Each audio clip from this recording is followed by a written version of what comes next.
Good morning. Sorry we're a few seconds late here. Had a little bit of operator error on the camera, but that's the way she goes sometimes. So this morning we're going to be doing some custom orders, and we're going to be showing you a few pieces, gift ideas for Mother's Day. A lot of glass blowing. We've got some special guests coming in today, and we'll acknowledge everybody in a few moments. We've got a couple of viewers showing up. So one thing we'll present to you is a few of the ideas we have for Mother's Day gifts, which is coming up just around the corner. So here over on the left-hand side, we've got a series of fragrance diffusers. Good morning, Lynn. Welcome aboard. Glad to have you with us. And for those, you could get your fragrant oils and then put the reeds in with them. And good morning, Barbara from Germany. Good afternoon to you. All right, and we've got the Jack in the Pulpit here, a nice small vase, this pink one. If refreshments are your thing, we have some stemmed water or wine glasses. We've also got some champagne flutes back here, and also some stemless wine glasses there in the back, or water glasses, lemonade, whatever you like. Welcome, Barbara Velzer, and a pitcher, and those are a beautiful multi-frit pattern back there. We've got some perfume bottles, really always popular, and of course, flowers for Mother's Day. I'd be remiss if I didn't tell you that we have gift certificates available. Well, hello, Mel Sandy Cerny from Wisconsin. Good morning. Okay, so David Hogan, hello. So I just wanted to give a shout out to Ellie. She's actually home. She's doing a project on glass blowing today. Who is? It's a little girl named Ellie. Ellie. Not a little girl, okay. But a young lady named Ellie. A young lady named Ellie. Yep. Okay. Oh, I see that. Julie Compares is mentioning it now. Research project on glass. Absolutely. Well, we'll be happy to provide as much information as we can. As you know from the comments section, I'm sorry, Barbara, if the sound is cutting out. It's just the nature of the internet here, and we'll try and do the best we can. So last week we had as a giveaway this beautiful fan vase, and the winner is Amanda, and there's a couple ways I could pronounce this, so I'm going to go with Pasobi, maybe Pasobi, or possibly Possibly. I hate to make a joke about that, but I'm sorry for the pronunciation, but congratulations anyway. For all of you that enter comments today, you'll be entered in the drawing for this beautiful little gold vase right here, and that's it for the giveaways. We've got a picture back here which is similar to what we're going to be making today, so let's take a quick look at the list here and see what we've got. We're going to have a flattened pitcher in cobalt blue, and it's going to have a metal leaf decorative element to it. And we're going to have what's called a draped ribbon vase. We're not going to be putting ribbons on it. It's the way that the glass is draped on it. And then we'll have a violet and white flower, and then a cobalt heart. So let's see, the cobalt flattened vase is going to be Josh's project. So we'll go on back here in just a moment. For those of you that haven't been with us, this is the studio, and welcome aboard. Okay, and Mel mentioned the hearts, and I really should come back and emphasize those again because I didn't give you a really good view of the hearts. Those are also hummingbird feeders right behind the heart, so those are really nice gifts also. All right, let's get down here to business, and we've got Foster Holcomb. Hey Foster, good morning. Good morning, Jim. You're good to have you with us. And Josh Reeves. Hey Josh. So Josh is going over to our annealer, which is basically just a big box of bricks. And in that he had a small piece of blue glass. It's called cobalt blue because of the color. Okay, and the cobalt is actually a metal oxide that can be added to glass that basically makes it blue. I was going to quiz you and ask you what color makes cobalt. Oh, okay. Or what metal makes cobalt. Give me the easy ones, okay? So Anyway, that little piece of color, about 1.5 inches, 2 inches long, and about, an inch, inch and a quarter in diameter, had to be preheated. And it's preheated in our annealer.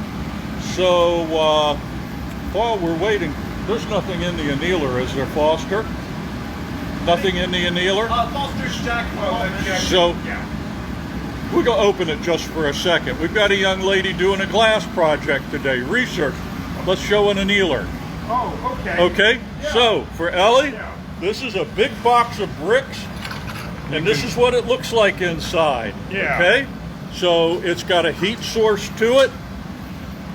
It's got propane fuel, and it's got air going through it.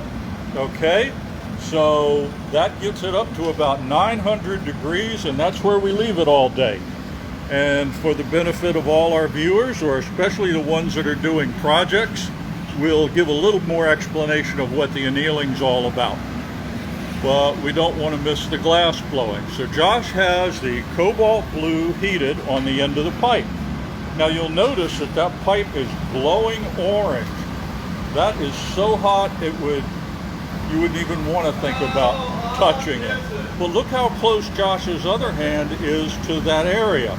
That's because the stainless steel pipe is not a really good conductor of heat. So he's able to hold it fairly close to the glass. By blowing into it, you can see it start to enlarge, the inflation inside the blue. The air was trapped in there, and that's what caused it to expand. Good morning, Joy. Glad to have you with us. And Jennifer, okay. Sounds like the fans are going full speed. Yeah, they probably are. Yep, I would say so, Jennifer. And if you're standing in front of several heating units that are going at 2,300 degrees Fahrenheit, it's a good thing. I think they're trying to tell you it's a little loud on that. You must be standing in front of that. Yeah. So now Josh is using a cherry wood cup attached to a handle. We call the tool a block. It's cut from green wood, and it's held in water all the time except when we're using this. And this keeps it a nice uniform shape, keeps it from cracking. But the beauty of it is when the hot glass encounters it, it forms a bed of steam for the glass to roll on, almost like a lubricant. And by doing that, we're able to maintain the shape of the outside. No one drops from dehydration today. Nope. Nope. All right, so Josh reheated the glass. He's going to use the block to chill the outside of it a little bit, and he'll probably blow a little more air into it. So let's watch that happening. So he puts the mouthpiece into his mouth, blows and covers the hole with his finger, and then we can see the glass inflate. And he lets it grow just a little bit. He doesn't want to get it real thinned out. And he's going to use a little larger block now to keep it well shaped and under control. Notice it's not really moving because he's turning the pipe all the time. So if he stops, it starts to sag a little bit. There it goes. You can see it deflect. This is actually probably the hardest part of glass blowing, at least to learn, is to keep the glass centered, evenly distributed around the pipe. So when we turn the pipe, we don't want to see the glass bobbing up and down. He's going to get a little larger block because he's going to be gathering more glass.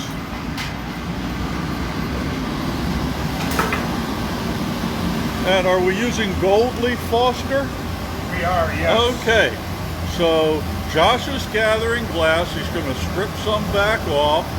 Or no, he's got just the right amount this time. No need to strip it. It's that new glass. Okay.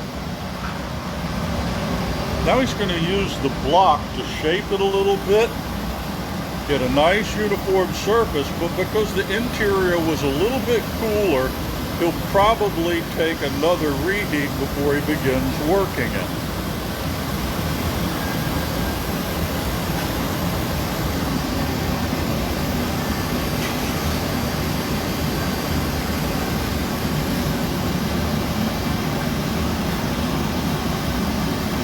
Bridget, this is going to be a flattened pitcher with gold leaf on it.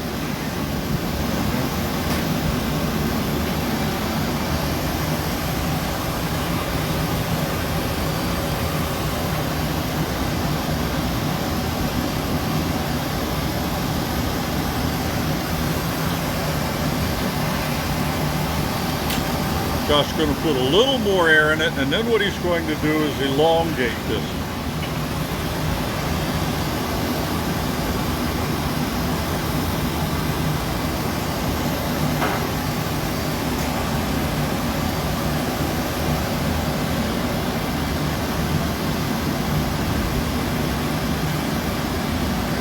He's going to take another reheat, and in just a moment here, Foster's going to have a line of the gold leaf down on the suction plate is what it is, to keep it from blowing completely away, and then Josh will come over and gather over it. So he's going to start rolling the pipe and roll up the leaf.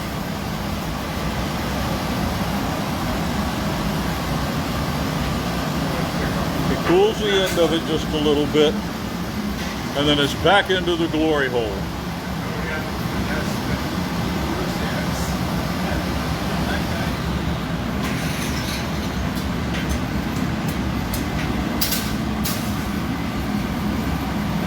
Now the gold leaf is interesting to work with because it makes kind of a barrier. Josh got that really hot in there, but it's a little bit more difficult, a little trickier for the heat to penetrate and go all the way in. He's blowing this out into a round shape, kind of a teardrop shape, and in just a couple of moments, hello Cindy, welcome to the party.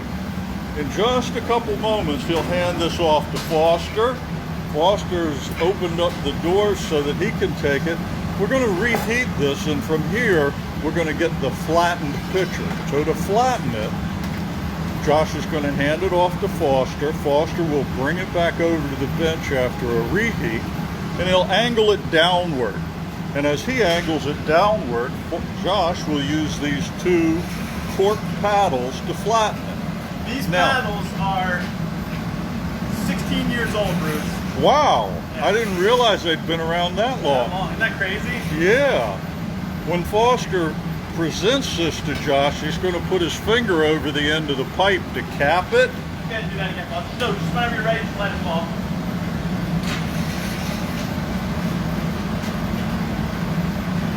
If Josh uses the cork paddles and squeezes the glass really hard, it'll force all the air out and the whole thing will collapse.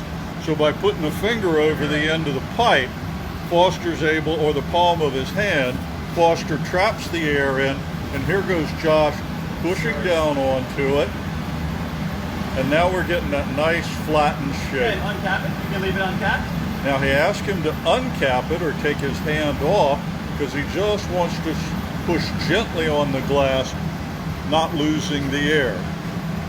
Josh is going to take over that now and heat it up. Foster's going to make him a punty in just a moment here. Hello, Ann. Nice to have you with us. So Josh is heating the bottom of the piece. He's going to flatten it on this little disc of marble that's on the floor by pressing gently. And you'll notice he has his finger over the mouthpiece too. Okay? So the reason for that is he didn't want the air escaping. Now he's got the flattened bottom on the flattened vessel.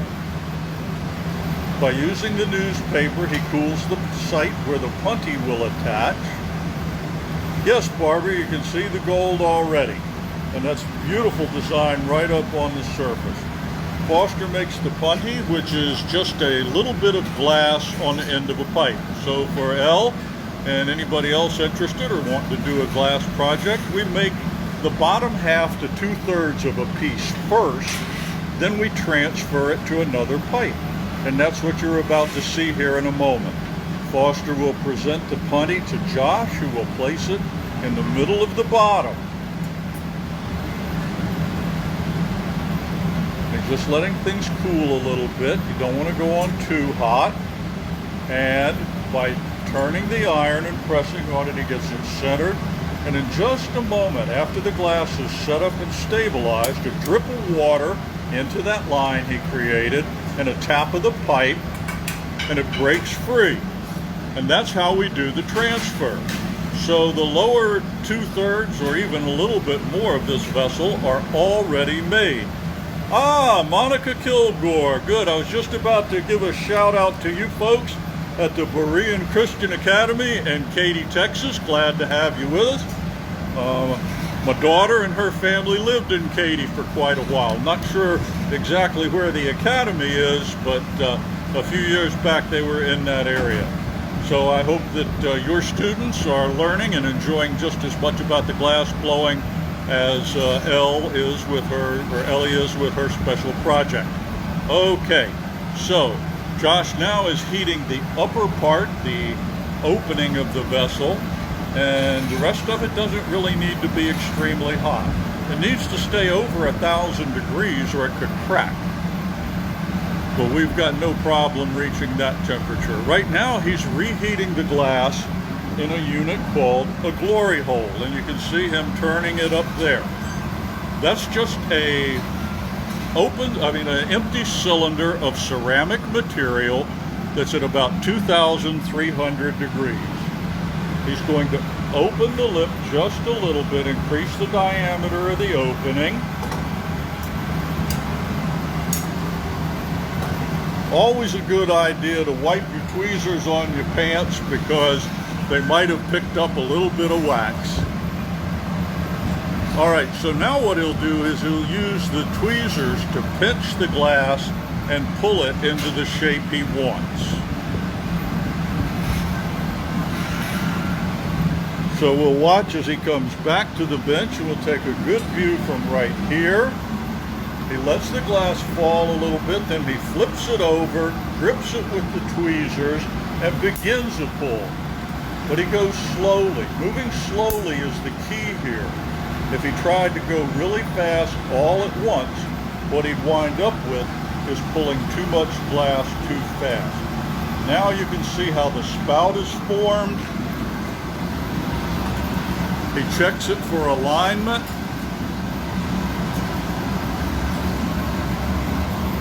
And then in just a moment, he'll hand it off to Foster. Right now he's going to heat the putty a little bit. We don't want the glass in the body to get extremely hot right now. It already has a beautiful shape. So why expose it to unnecessary heat and change the shape? But he does need to heat that putty up a little bit so it doesn't crack. So now Foster's going to flash the piece once or twice. A flash to glass blowers is simply a momentary heating. Josh is forming the glass for the handle over here. Foster will bring the piece back to the bench. Josh takes the diamond shears and places it onto the piece. He'll draw that up some, cut it, Foster flips it straight down, and now Josh comes around, attaches the glass to the body, and now he uses a carbon bar. It's just a round piece of carbon, and he'll use that to shape. Now watch how he rolls that up against the body. He rolls it up, and then he moves it back and forth to create the opening to fit your hand.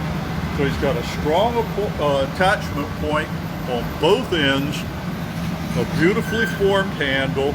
Now he needs a little heat to keep the body at over 1,000, and just a little bit into the handle to help him with his final adjustment. You can see how it got misshapen from being hot. But by using that carbon bar and moving it back and forth, he changes the alignment. Kristen Zumar, welcome, glad you're here. Okay, a little drop of water on the end of the putty, a tap, and it breaks free, and Foster takes it to the annealer. And away we go. Job well done. Thank you. Beautiful work, Josh. Already Beautiful. sweating. I'm not supposed to be sweating yet. Okay. And Foster, thank you very much. So now that glass, that pitcher, is into the annealer. And I'm not going to go into a long explanation, but here's the deal. If we let the glass cool too quickly, like perhaps putting it on the floor, it will shatter within probably 20 minutes or so. So we put it in that box of bricks back there, which is set at 900 degrees. That glass will cool down to 900 degrees and hold there all day. Then when we shut it off at night, just like your patio or driveway would, it releases heat slowly and it comes down to room temperature. So that's the purpose of the annealer, and it takes about 8 hours. All right, so let's go on back over to the display area, see what's going on. Good morning, Todd. Howdy, dude. Okay, so next is going to be a draped ribbon vase. And is anyone having issues with the audio matching up? I'm not, but that's not the answer you were looking for, is it? Okay, so we're going to do a draped ribbon vase next and show you some of the ideas we have for Mother's Day gifts coming up. Also, we've got gift certificates if you prefer to let someone else pick out their gift. And oh, we got these beautiful ornaments here, the hearts and the hummingbird feeders. So we've got a lot to go with there. All right, and Amanda Pasobi won the fan vase here. And this is the prize for next week. So by entering your comments, Rachel says I sound good. I appreciate that. Okay, this is the prize for next week. Enter comments and you'll be entered in a randomized drawing. So we'd like to also acknowledge the Berean Christian Academy in Katy, Texas. Monica Kilgore's got her 5th graders here. Glad to have you with us. If you guys have got any questions about how the glass is made, what we're doing, why we're doing it, just go ahead and fire it out there, and as long as they're not too many too fast, I'll be able to read the comments and answer you. So what kind of glass do we use, Bruce? Well, I was just getting ready to do that. So we're going to take a moment right here. Would you grab the little now is this spruce pine?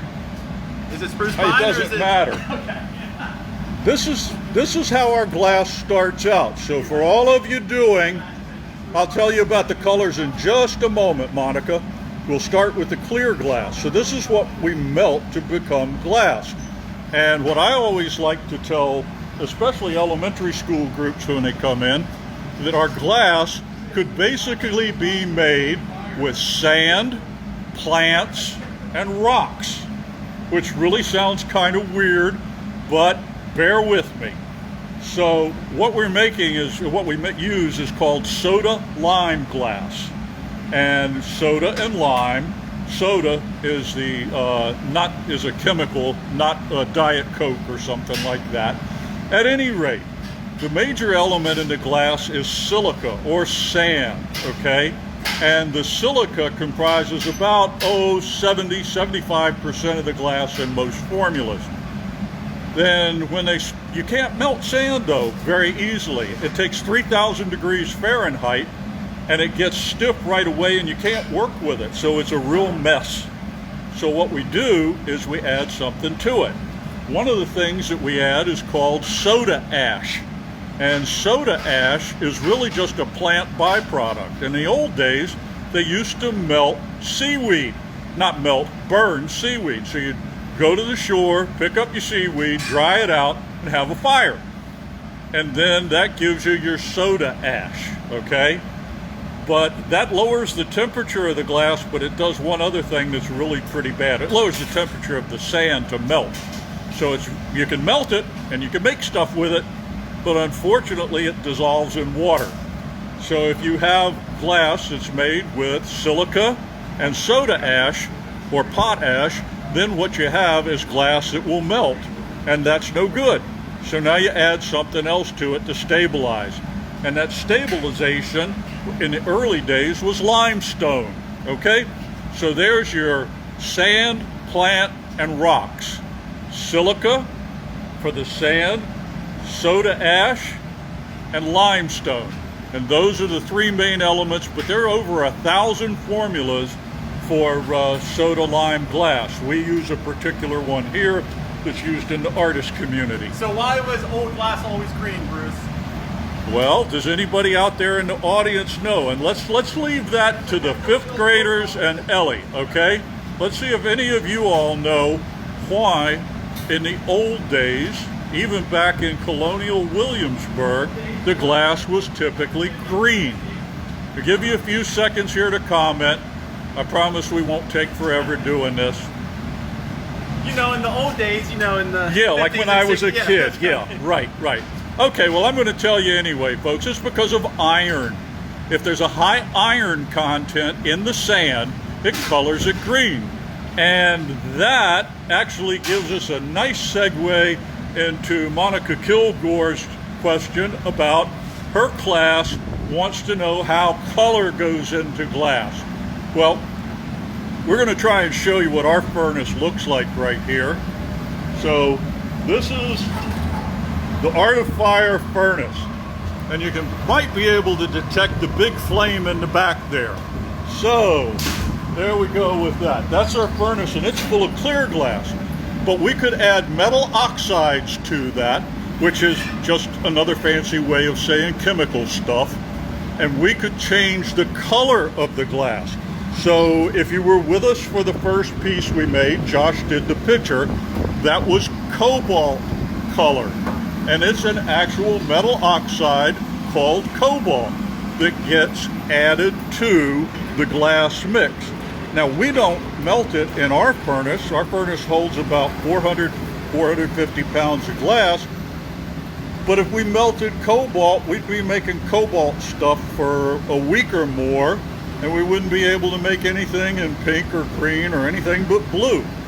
So we purchase the color from manufacturers, and they might have 10 or 15 furnaces, even bigger than that one, each with a different color. So now Josh has the clear glass, he's blocked it. So tell me when it's cool enough where you can actually start to see it, Bruce, because for us, you know, this looks cooler, but to you guys, it still looks really Yeah, fine. it looks pretty bright still on the video. So you tell me when it's cool enough where they can see the bubble come out. Give me about 5 seconds. So now what Josh is going to do for you in just a moment, he's going to blow into the pipe and trap the air with his finger. And the pressurized air, you probably see it now. Okay. He's going to blow, trap the air, and now you'll see a bubble come out into the glass.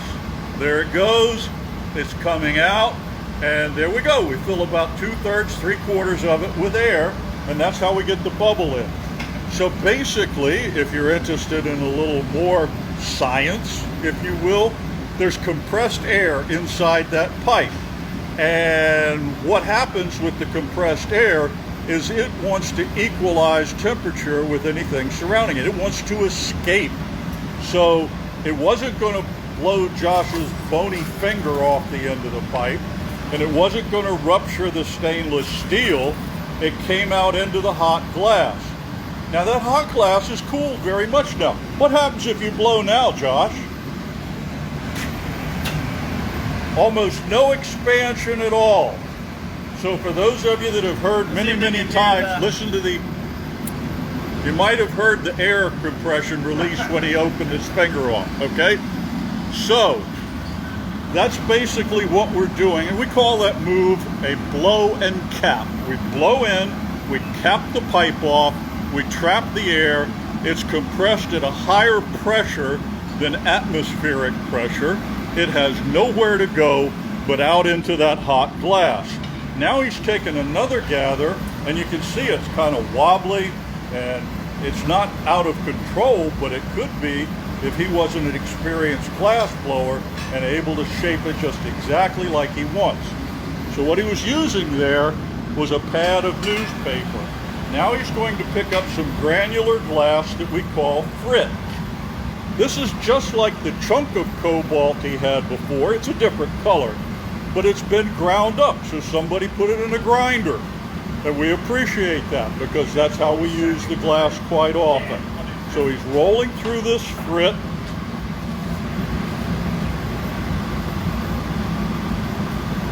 And he'll coat that completely.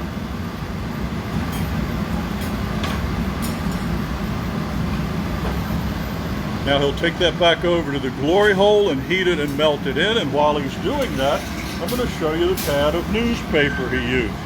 So it's a pad of paper. It's about 7 or 8 sheets thick, and it's folded to where it's about 7 inches square.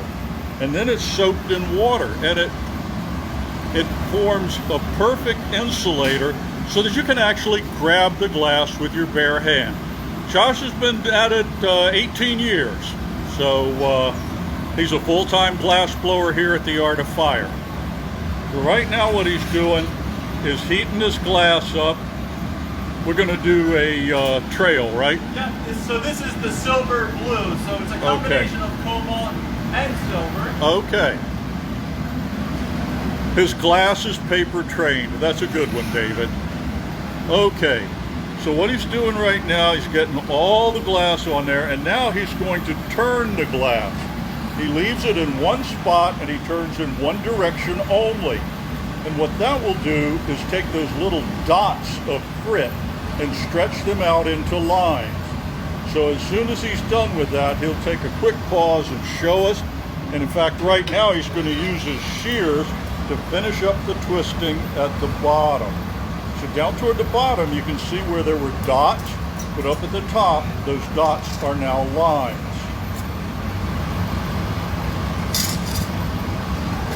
He's going to make this into a cylinder, a cylindrical shape. And while he's at it, Foster has gathered up clear glass, and he's going to make what we call a trail bit. It's a little bit of glass, and it's going to be trailed or draped onto the piece. So he's going to get that really hot. Josh is going to shape his piece if he needs to anymore. And we're going to go ahead over here to the place where the action will be and wait for them. So this little unit here we use for what we call threading or trails. Josh will come over in a few minutes and load it up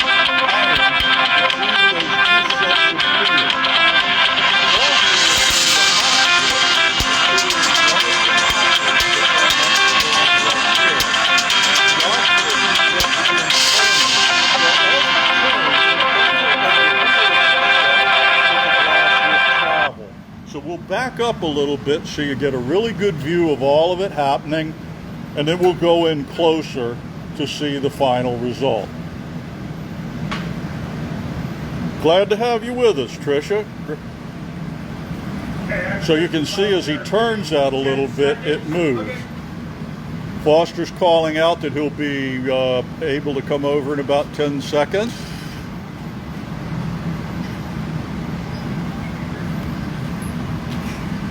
Here we go.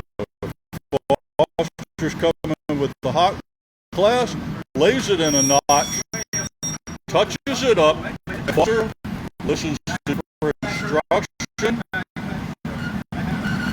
Josh spins it faster and faster, gets trailed to go on the piece. No, my phone is not ringing. I'm terribly sorry. We're using Foster's phone for the broadcast, and somebody called his number. So we're going to have to tell Foster's friends in low places not to call us. I'm kidding. Okay, so now we can get a good view over here of the threads that are on the glass. Josh is putting on a glove because he's going to be working in close proximity to that big gather. So has anybody ever made brownies and they drizzle on the icing and then use your toothpick to drag the surface? Same exact thing. Same exact thing. Okay. Same exact thing, except it's almost 2,000 degrees. That's right. Yeah, these are hot brownies. That's right. So Josh has a tool here that has a little hook in the end of it. And what he's going to do is bring the piece out, and then he's going to use the hook. He's going to point it up in the air a little bit while it's on that yoke. And he's going to grab the end of it all the way over the end of the tip and then drag the clear back through it. So it's going to be feathered in essence. So here it comes out now. We'll come over here to watch this. And you'll see why he has, yes, it's a clear trail. He grabs the tip of it and gradually pulls it all the way back. See how the glass falls so fast because it's hot. He pulls it all the way back, and then he's going to turn this so that he gets a couple of more lines in it.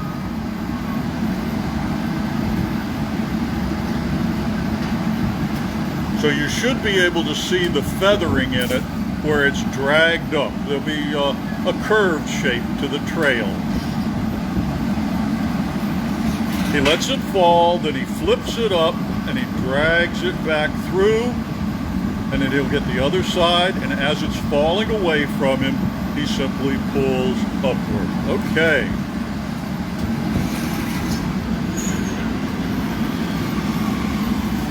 Two more. Okay.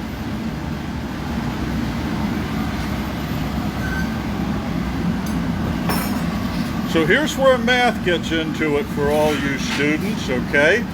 Josh is putting 6 equally spaced trails or feathers on this. So what he has to do, the first 2 were easy because they could be opposite one another. But then in the remaining portions, he had to apportion that so that it was a third of the way around in each half. So one of you that wants to figure out just a little bit of geometry, hate to throw that in, especially on a school day. If we have 360 degrees in the circle and we have 6 of the lines in the circle, how many degrees apart are each line? And let's let the kids answer this. Let's let the children in the classrooms answer this. The hard part is Josh can't put a protractor on it. That's right. He's got to do it by eye. So the easiest way to do that by eye was to put 2 lines directly opposite each other, and then all he has to do is equally divide each half, which is what he did. He's going to blow this out now. You're going to see the expansion right in the middle, and when he comes back to the bench, at some point, he'll do us a favor. Now Michelle says she can't get brownies out of her mind. And we're going to ask him, after he blows a little bit, if he could maybe slow just a tad so that we can see the feathering effect. And there you can see those lines being pulled up to the top. Thank you, Josh. He's using the wet paper to cool it right there and shape it. Sometimes with all the manipulation, it gets a little bit out of shape and we have to realign, we have to straighten the sides out. But you can see that beautiful pattern. You can also start to, I don't know if you can or not, see it go metallic. Maybe Bruce will go in So the silver blue he's talking about is a special color. And yeah, it is really pretty peaceful. Young brownies. Where were all the brownie references on 420? At any rate, okay, enough of that. What Josh mentioned a few moments ago, okay, now he's going to elongate it by swinging it around. The centrifugal force of spinning the iron lengthens it, and it also changed the shape of it. It wasn't completely round. So he'll come back to it again. Missed the question. Okay, Monica Kilgore, here's the question for your 5th grader. There's 360 degrees around this whole piece. We want 6 lines equally spaced being brought up. So, with that in mind, how many degrees apart are each line?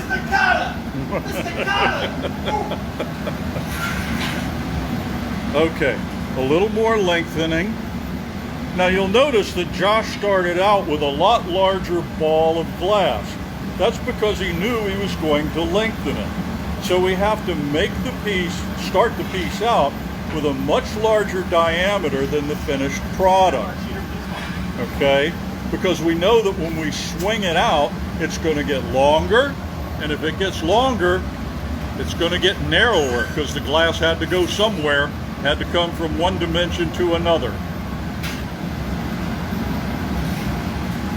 Foster's bringing over a bit right now that we call a cheater or a button, and it's going to help ensure that we don't pull any of that beautiful color off when we take the piece off of the punty. Todd Horshack, I like that. Okay, Josh has flattened the button or cheater against it, and now Foster will form the punty on the iron. 60, yes, Monica Kilgore's class got it. All righty. For extra credit. 60 degrees. For extra credit, convert that to radians. So now Foster's forming that little bit of glass on the end of the punty iron.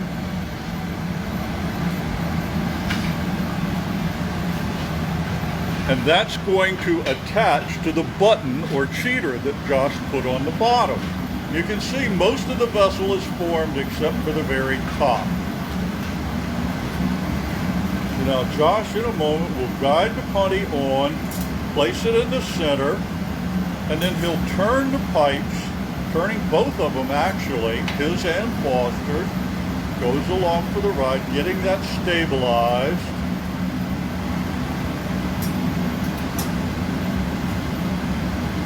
Now they're just looking at each other and nodding, and you might wonder what's going on. Well, Josh wants to know that the putty is not so hot that it'll just wobble all over, and Foster's nod is, yes, we're okay. A couple of drops of water, a tap of the pipe, and the glass breaks free. Now you can see it looks like he's wrangling a big fish there. That's because the punty joint is still kind of warm. We want it a little bit hot. And Josh is going to mainly heat the upper reaches of the vessel. He'll put the whole thing in every once in a while. Every once in a while he'll put the whole thing in just to warm it up.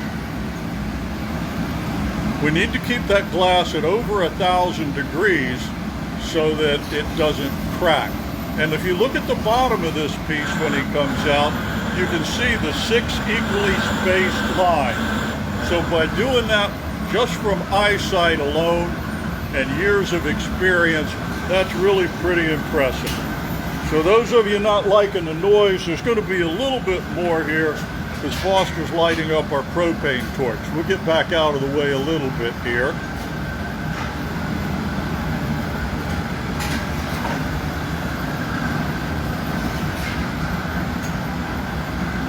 The opening of that vessel was cold enough to fracture. It actually broke apart.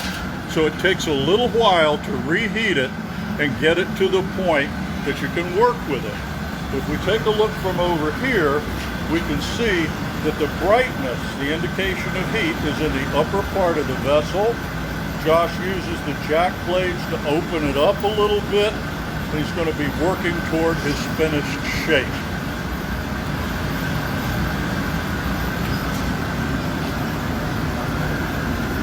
How did Josh get into glass blowing? He stopped in one day and Foster put him in a headlock and told him you can't leave until you become an employee. Now, I actually had Josh at a beginning class 18 years ago. And he loves it. He's been at it ever since, and as you all know, does a marvelous job. So right now he's heating the upper reaches of the vessel. And Foster's an interesting story too. He told me once that he's been blowing glass for 45 years. And I couldn't believe that anybody taught glass blowers at the age of 4, because he couldn't possibly be a day over 50. Josh is opening the vessel up now. Joanna, welcome aboard. Glad to have you with us. Are we close to the finished shape? Pretty darn close. Okay, so Josh is going to finish up the shape, and I'm going to give you one more little tidbit of some science which may not make a lot of sense to the children, but it's worth knowing about. The glass that Josh is using is called a reducing color, the silver blue. And it means that when it's subjected to a reduction flame that it steals the oxygen. So think of it this way. That torch back there is powered by propane, and it's very hot. And the oxygen is missing from that flame. That flame is going to steal oxygen from the color. Well, when the oxygen goes out of the color is going to change, okay? So you're going to see that in just a few moments when they torch the body and it gets this beautiful sheen to it. Right now there's a little bit visible, but by going with a strong reduction flame, and a reduction flame, if anybody's interested, is one that's starved for oxygen or deficient on oxygen. Or if you want to take a positive look at it, it's got extra fuel, more fuel than oxygen. He's looking at his shapes. He's turning the heat back down on that, thank you. And now he's going to blast it.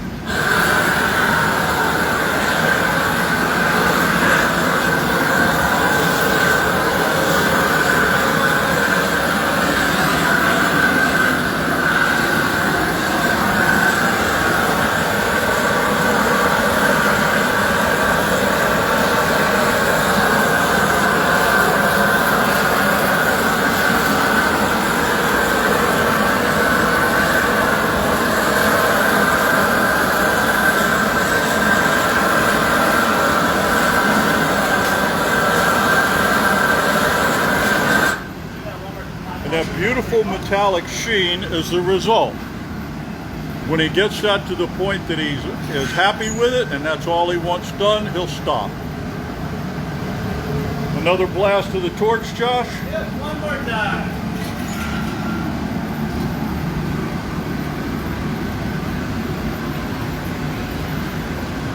He's using the newspaper to make sure the shape is nice and smooth and uniform.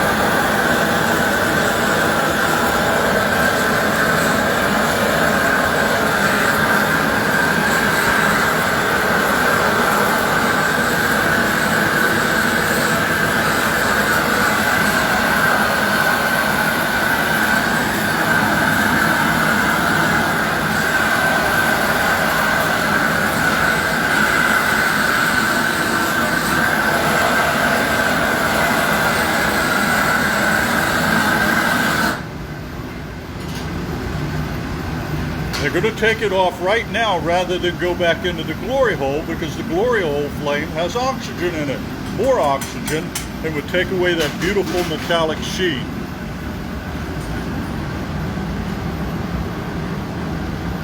Into the annealer it goes.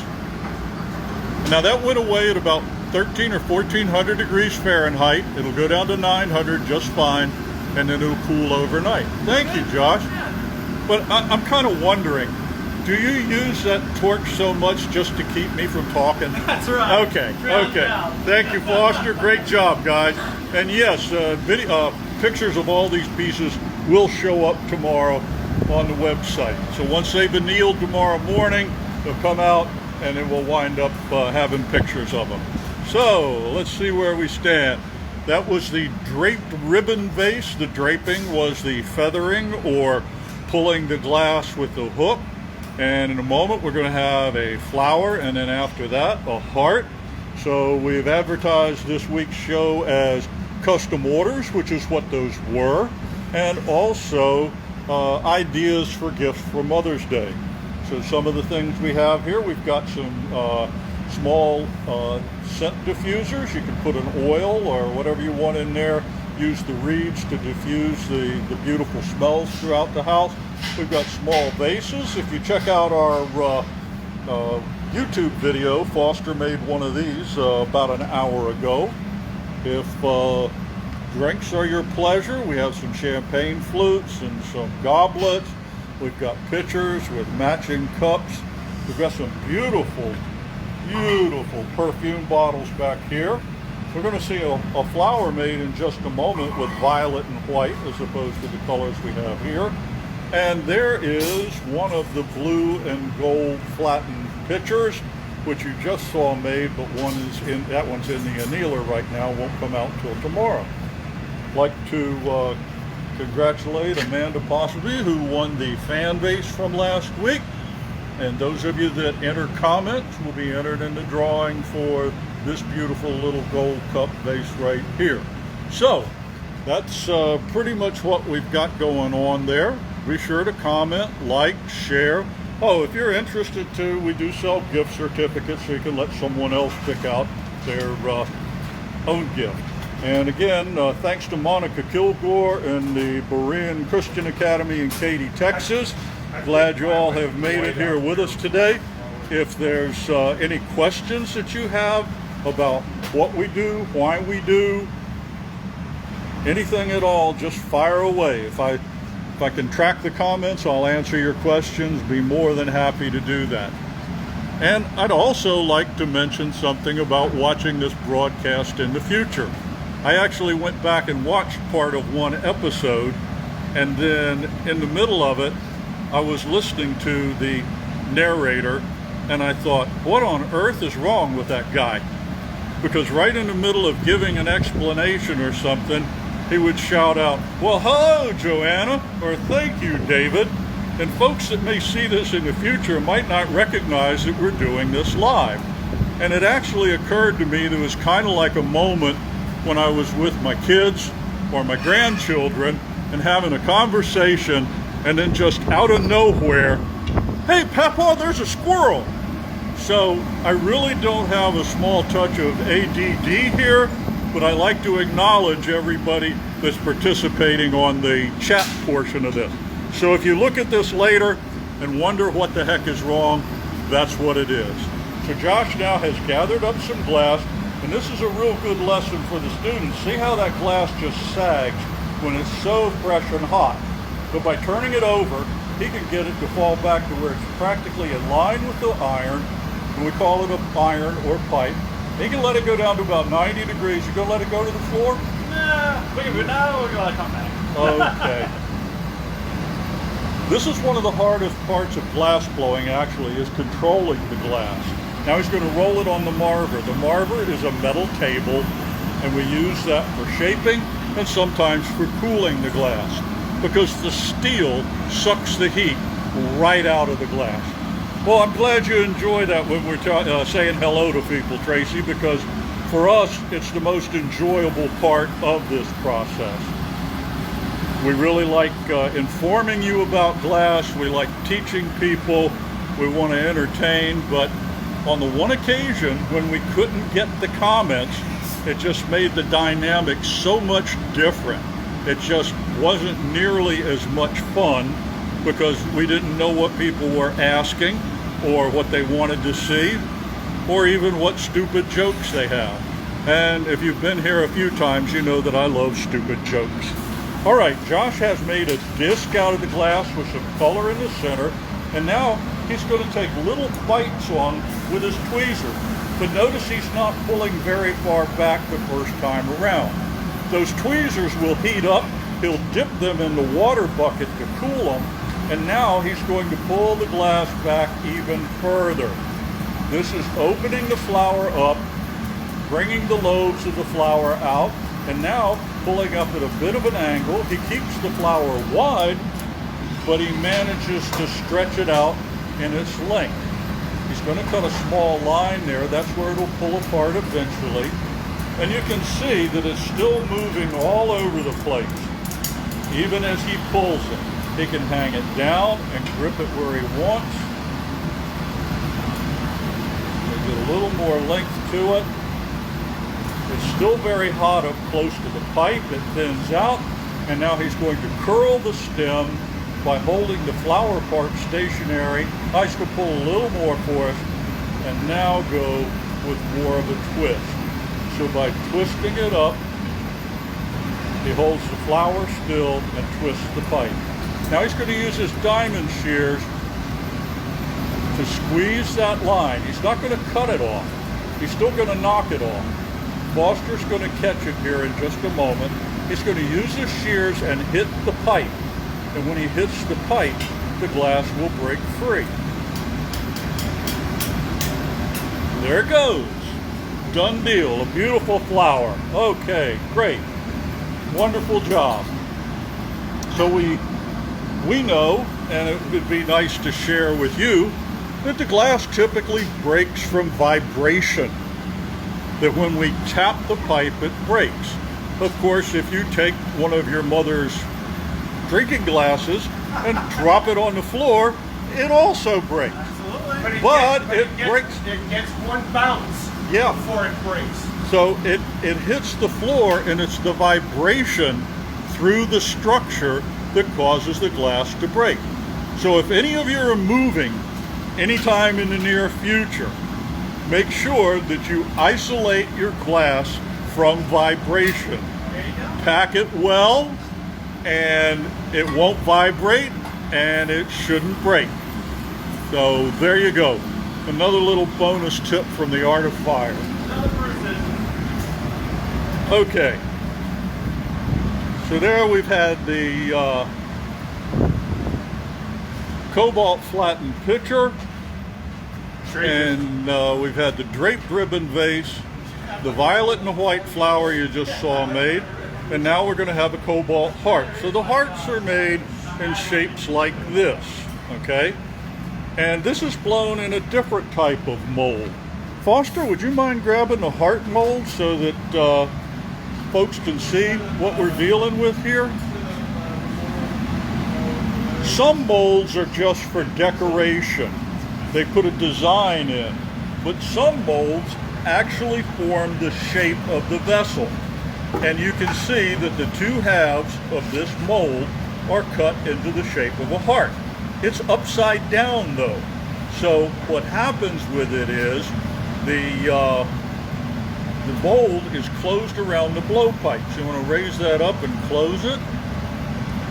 And that opening at the top is where the glass close to the blowpipe goes in. And then the glass blower holds it tight together and blows really, really hard. And when they do that, the glass expands out into those recesses and takes on the shape of the heart. So once you're done blowing into this mold, you've basically formed about 90% of the vessel. You don't have to manipulate it a lot more. You just have to cut a little glass off the end of it and put a nice curl to it. Okay. Let's make hearts. Yes, let's make some hearts. Okay. So Josh is going to be hard at work on this one. He's got an iron warming up. So for all you 5th graders in Monica Kilgore's class, we preheat these irons so that the glass will stick to them better. If we try it with room temperature pipes, it will stick, but the pipe actually starts cooling the glass a little bit. The hot glass adheres to hot metal a lot better. A good example of that was when you saw Josh dip the tweezers into the water when they were getting stuck to the glass while he made that flower. So cooling them off makes it so it doesn't stick as much. So obviously, we heat it up, it sticks better. So Josh will be getting a couple of gathers on this blowing iron. And what color have we got for the frit? Blue and blue. Blue and blue. We've got a mixture of a dark cobalt blue, and we've got a mountain blue, as the color's called, which is a couple shades lighter. And what this will allow is when the glass is twisted up, the two shades of blue will work together, intermingle. It'll be a beautiful design.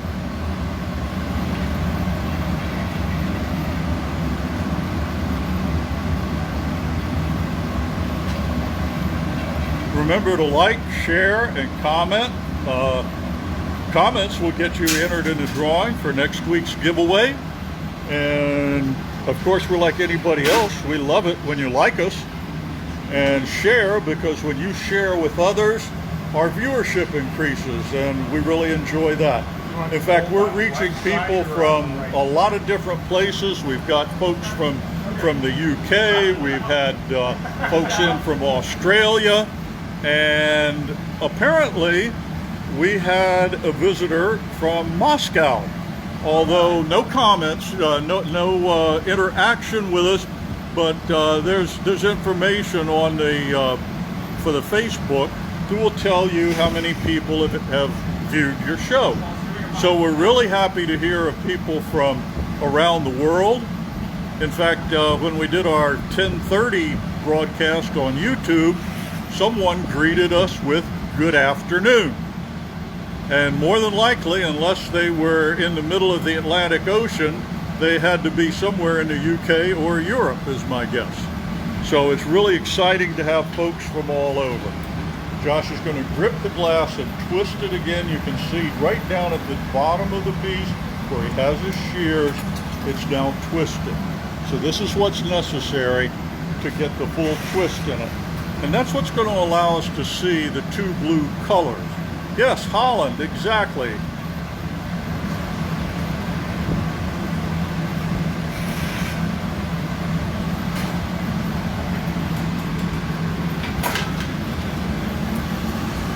So again, with the cherry wood cup, or the block as we call it, it's a simple cup with a handle on it. And now let's watch the bubble expand in the glass. Now we can't see the bubble right now because of all the color on it, but you can see it getting larger. You can also tell where the end of the pipe is because that's where the swelling starts. Would you just point that out real quick, Josh? Right there where he has the jacks. And that's exactly where he's going to cut what we call a jack line, okay? He's stretching it out so there's a bit of a tube form, and that's what's going to rest in the top of the mold. So that's why he has an elongated neck. By flattening it a little bit, it'll blow out evenly into the two lobes of the heart. So the trick with using the mold is, all right, Barbara Gould-Belzer says she's going to get some friends and family from New Zealand in with us. Great. All right, into the mold he goes, closes it with his ankles, holds it tight, and blows. We'll see steam come out in a moment. There's the steam coming out. He kicks it open, and there's the heart. You can see the striations of the blue. And now what he's going to do is cut that jack line a little tighter so we can break it there.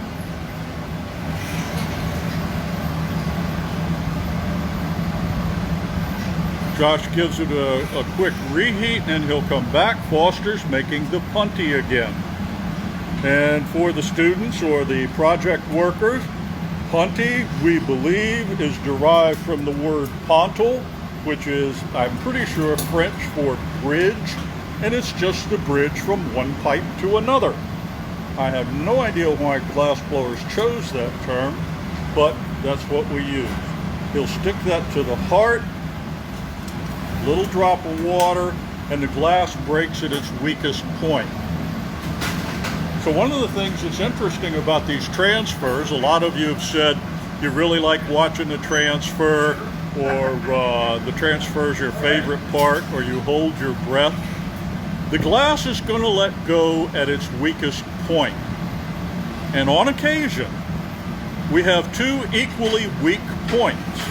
We might have a weak point where the jack line is and we want it to break, but if we've waited a little too long and the punty has cooled off, we have an equally weak point at that spot. And when that happens and we hit the pipe, we have what's called a floor model, because it breaks at the weakest point, and if we have two equally weak points. Somebody asked about the thickness. There you can see the thickness at the bottom. So yes, if you don't have enough glass, it's entirely possible to have the glass too thin in the mold and it won't hold together, okay? Well, Barbara Belzer, of course, the live feed starts at 3 a.m. their local time. But our shock a week ago from Queensland, Australia, was that somebody was up at 2:30 in the morning, their time, watching us work glass. And that's just really exciting. All right, now Josh is working on the only remaining portion of the body of this that he needs to do. And that's that opening down at the bottom. So he's heated it up and he's going to draw it out with his tweezers. He's pinching it in several places, just like he did the flower. And then he's going to squeeze down on it, pull it out a little bit, and then knock it off of there. And that's going to leave a little bit more lengthened and narrow tip to the heart. A little bit of water right into that joint he's created. He'll isolate it on the edge of the rail and tap it. And that's what made it break free right there.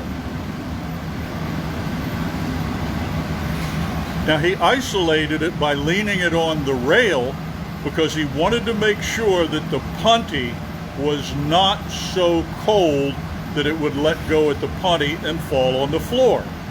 So that's the reason for leaning it against the rail for the tap. He isolated it. As soon as he hit the end of it, the vibration traveled up to that point and stopped, rather than continuing up to the punty. Now he'll use his tweezers to draw a nice graceful curve from the remaining glass. He pinches it and moves very slowly. And now we've got a beautiful curve to the heart.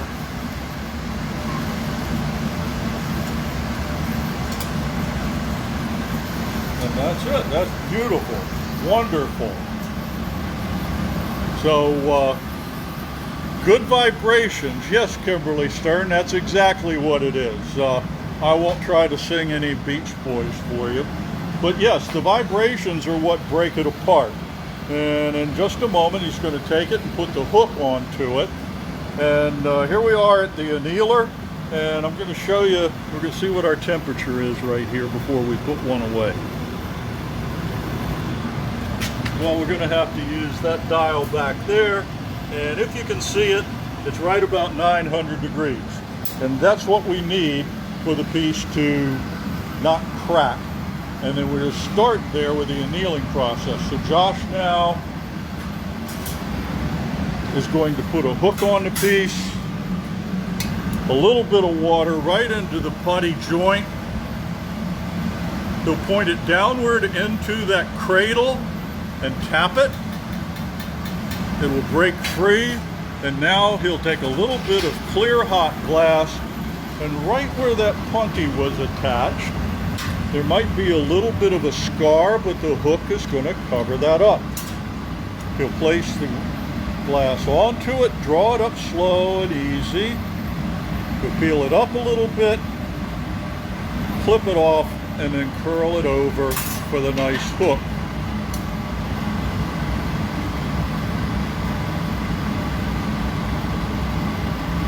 There's a beautiful curl on it. Make sure it's open, and then it will hang. Then he's got a special tool, actually the same one he used to make the raking on the vase he did a while ago, and there we go. Another finished piece. Beautiful job into the annealer, just like any other piece of glass we make. Thank you, Josh. Beautiful job. Let's hear it for Josh, folks. Yeah. Awesome. Awesome job, everybody. Okay, so again, we'd like to thank the Berean Christian Academy, Ms. Kilgore's class, for being with us. If you guys got any questions, fire away. Yeah, and hopefully Ellie got enough that she needed for her project. Yep. Thanks for coming to see us. And like Bruce said, if you have any questions, yep, fire away. Yeah. Okay, so that's pretty much it for today.